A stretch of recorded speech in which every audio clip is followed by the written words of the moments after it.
Finally, I am back and I can use my daggone phone. I'm about to just start using my tripod with my phone and stuff. I have the devices. It's just some of them don't look as clear as this. But like I was saying, my last video, it had cut off on me. I'm starting to feel like things are trying to keep me from getting my messages out, but they're getting out regardless. I wanted to finish the last thing I was trying to say before that had happened. I just wanted to remind you that things are just things. And if things rule you, you would do anything to have these things. If having things is so important, tell me why many have things and are burdened. Not many are satisfied. Many are depressed. To have things mean you'll want more things. And if having things is what you think is what will satisfy your hunger, you are sadly mistaken. Things will not ever give you peace. Things will not ever be able to love you. Things will never ever be able to care. You know, things are just instant gratification. That's basically what things are. And the Lord is not focused on things. The Lord is the one that gives you things. You should never put your full hope into things. And when I say things, I'm talking about like people be so pressed over cars, or oh, I gotta go buy a house because this person bought a house. Like, look, long as you got a roof over your head, it don't matter if you renting or buying. As long as you can still provide for your family, that the Lord is pleased with that. You know, people up here, you buy all these purses, all these bags of shoes. What the heck are you going to do with that when you die? Do you know that people will ransack through those things and take those things? Like, I'm just saying, put your faith more into God. Put your faith more into yourself than things. Things will not ever satisfy you because you'll get that one thing. Then when you get bored with that thing, you go looking for something else. Well, then if you could put all that work into going buying these shoes, these clothes, if you could put all that time into going chase this female and that guy, that's the same time that you could put in developing yourself and giving yourself to Christ. And I'm just telling you to do so because I had to find out the hard way. Like, you can't play both sides. You know, it's either things or Jesus, things or your spirituality, things or being stuck here on this earth with all these devils. I hate to say it that way, but I'm just trying to open up your mind in like a easy way. You know, it's like um when I think of things, I'm the type of person at one point in time I used to do all that. I always had to have nice stuff. But now I don't look at things that way. I'll walk around with just a t-shirt. I'm comfortable because I know who I am. And I know that when I step out, I can really look nice if I want to. For me, I rather provide for my kids and make sure they have before I make sure I have.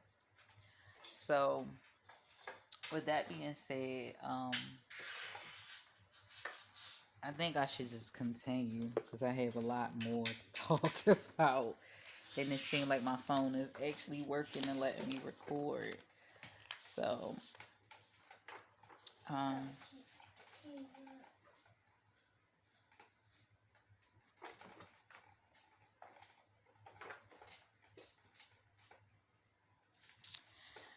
um,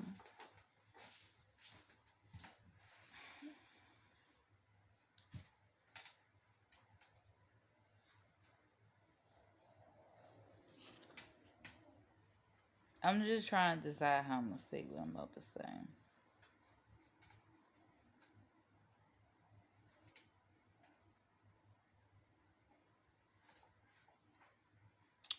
I'm not gonna give you any more Bible verses. Not right now. I just wanna continue to talk about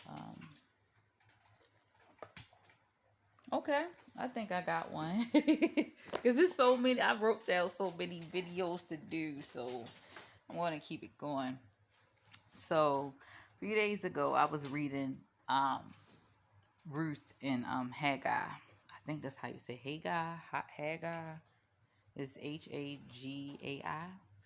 And I was reading the ESV version because I usually read NIV and sometimes King James version, but I prefer NIV. Um,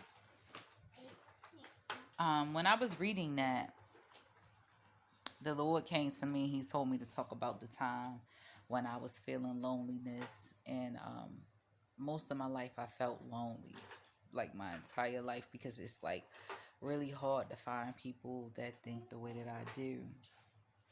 And when I was lonely, I felt like the Lord wasn't near. I felt like people didn't like me. I just felt like everybody was against me. Long as it was other people, they'll support those people. They'll be there for those people, but nobody could ever be there for me. And I made a decision to focus on me.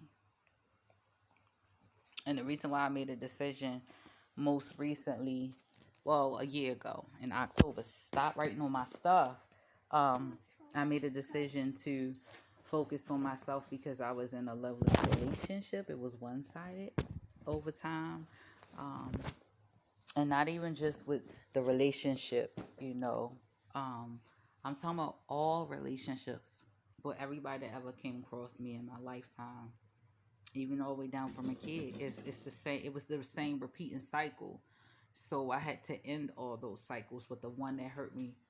It was two that hurt me the most, and it was a repeated cycle with, you know, the person that brought me in this world, and with somebody that I genuinely love dearly. So those two was the hardest to let go, but I was willing to let go because of my faith towards God. It was like, for me, I have to do this service for the Lord because He removed chains from my mind. And like I said in a previous video, I was really in a deep, dark mental prison. Like, sometimes you can think somebody is the one for you, but they really not, because if it's depleting your energy, if it is, love is not hard, love is kind. And if you're not even having all those things, if it is not easy, meaning not saying you're not going to have issues with your partner here and there, but when it is so hard, for somebody to reciprocate, you know, what you're giving to them, and they won't even give it back. Man, this is friendships, relationships, mother, cousin, brother. It don't matter who it is in your life. It's time to remove yourself if you're not getting it. It has to be an equal give and take in relationships, you know. And I learned that in a really hard way. And let me see what else I wanted to say about that. And I decided to wait on what the Lord has for me, because I felt myself always forcing things when it was time for things to end with people. I had really bad abandonment issues. Get from over there for you, not TV down. That's a big TV, baby. Move. Yeah, don't do that. No, but you can't play right there. You'll knock my TV over. I gotta send that back.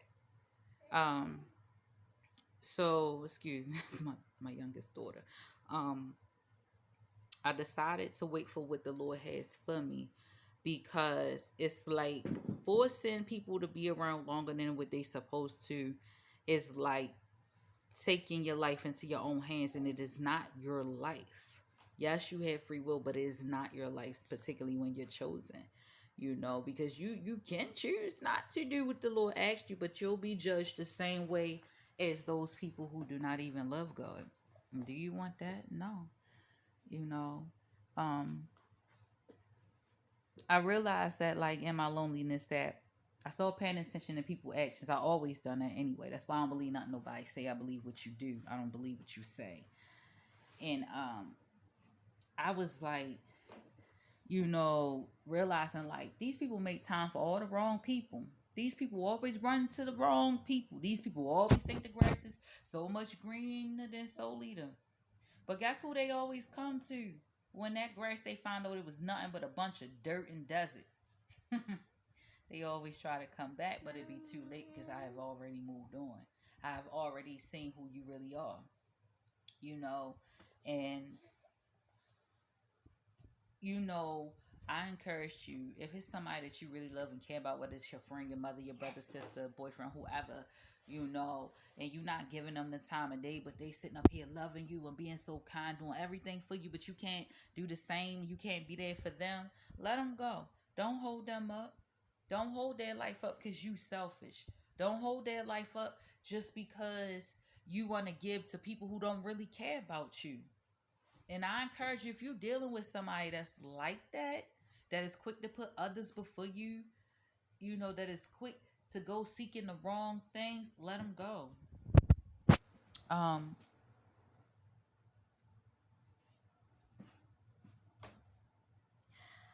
I had placed my power in people um, by leaning on them to validate me. That was what I was feeling, and validation, you should never seek it in people because people will always fail you. People are nothing but souls out here. Don't get Ivy. Come here.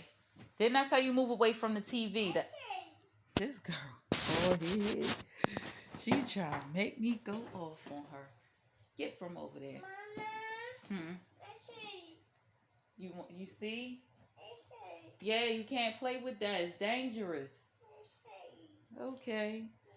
Um, but back to validation. You should always be validated by the Lord. Believe what the Lord says.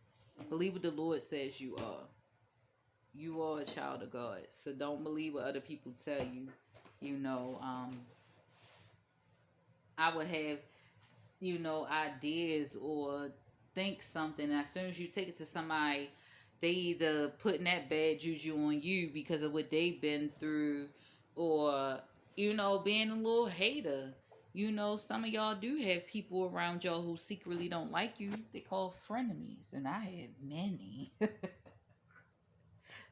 And the one that really really hurt was one that I never knew was my enemy the whole time. It's like I had a feeling, but because of what was being done to me, I had an illusion going on. But what I felt had everything to do with why I should not have allowed people to stay longer than they were supposed to. I let them stay past their I don't know why I keep doing that. Nervousness. Their expiration date. It was painful. I would cry. I would get angry. I'd laugh. I'd get sad. But I allowed myself to feel all my feelings, with letting people go. And if I didn't, and if I don't, then I would not be in touch with my feelings if I didn't allow myself to feel angry and sad and stuff. Of course, I didn't do it in people's face. I did it in secret, you know. Mama. Feelings, when managed, can be the safest thing to help you in self-awareness. And I've always been self-aware, and I'm not, and I take that back. I wasn't always self-aware. I didn't start becoming self-aware until like at one point in time. I'm gonna say the last time that I was a little ruthless with how I used to say things to people and not really care, as long as it was the truth. I was one of them people where it say keeping it real, when keeping it real go wrong. Where I would went wrong was even if it was the truth. Sometimes it's the way you say it. And I could really cut some people really bad by just telling the truth. It's particularly even if they did nothing to me, I could just be speaking the truth. My phone about to die, but I'm gonna hurry up and get up off of here and finish it. Um, with this about getting touching with your feelings and stuff. And energy does not lie. And this is one of the quotes that I always say to myself that I made to myself. I do not seek what I can get, but what I can give. And I'll say that again. I do not seek what I can get, but what I can give. And if you live by that motto, You'll be more peaceful. You'll be able to really experience God. When you deal with people, don't deal with people for what you can get from them. Deal with them on the basis of what can you give them. Even if you don't get anything back, that doesn't mean, oh, be mad at everybody just because you're not, something's not being reciprocated. Because I went through that stage. And just knowing because it wasn't reciprocated, it's more so like just remove yourself from those bad situations. Um, and I had one more quote that I had wrote down. Oh, my phone is about to cut off. One quote that I had wrote down the other day, and this was based off of a relationship. You know, I'm gonna just go ahead and say it before this cuts off. Um, there is no point in worrying about how I am feeling because when I was feeling it, you did not care. Now that I am not feeling it, you're worried and you're feeling it, and I do not care. And that came out of nowhere the other night. I was recording a video on my camera that I haven't uploaded yet. But I say that about all people and situations. I'll reiterate that one time, and I'm going to say good afternoon, good evening, beautiful souls. I pray that all is well. And I'm going to reiterate this, and I'm going to get off here. There is no point in worrying about how I am feeling because when I was feeling it, you did not care. Now that I'm not feeling it, you're worried and you're feeling it, and I do not care. I do not care don't mean like you literally don't care. It just means that you accept things and you move on with grace. Peace and blessings, beautiful souls.